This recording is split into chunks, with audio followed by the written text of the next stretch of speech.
Number 2 number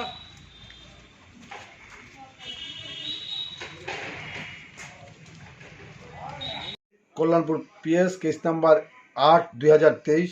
এই কেসে দুজন আসামি কৃষ্ণকমল দাস এবং সরোজ দাস নামে দুজনকে মাননীয় judicial magistrate first class Purbi Jamatia ম্যাডামের কোর্টে প্রেরণ করে with a prayer for 5 days police remand. Learned কোর্ট সমস্ত কিছু নথিপত্র পর্যালোচনা করে 3 দিনের পুলিশ রিমান্ড অ্যালাউ করে।